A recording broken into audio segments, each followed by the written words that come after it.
Balita, dumating na dakong ikatatlo ng hapon luna ng Etihad Airways kahapon ang OFW na si Dondon Lanuza.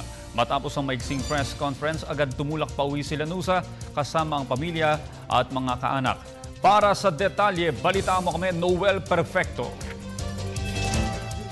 Eksakto alas 13:30 ng hapon, lumapag ang Etihad Airways lula ng kababayan nating si Rodelio Dondon Lanuza mula sa Saudi Arabia.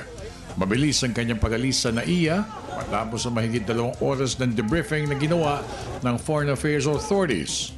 Sinalubong si Dondon ng mga magulang nito na sina Egilbert at Letty Lanuza kasama ang nakababatang kapatid nito. Walang nakuhang paghayag ang mga kapatid natin sa industriya, bansad na rin na mabilis na pag-alalay ng mga kasamahan sa telebisyon at naisakay kaagad sa nag-aantay na delivery van nito patungong P. Margal Street sa Sampaloc, Manila, kung saan nag-aantay naman ang mga kabarangay nito sa pagdating niya.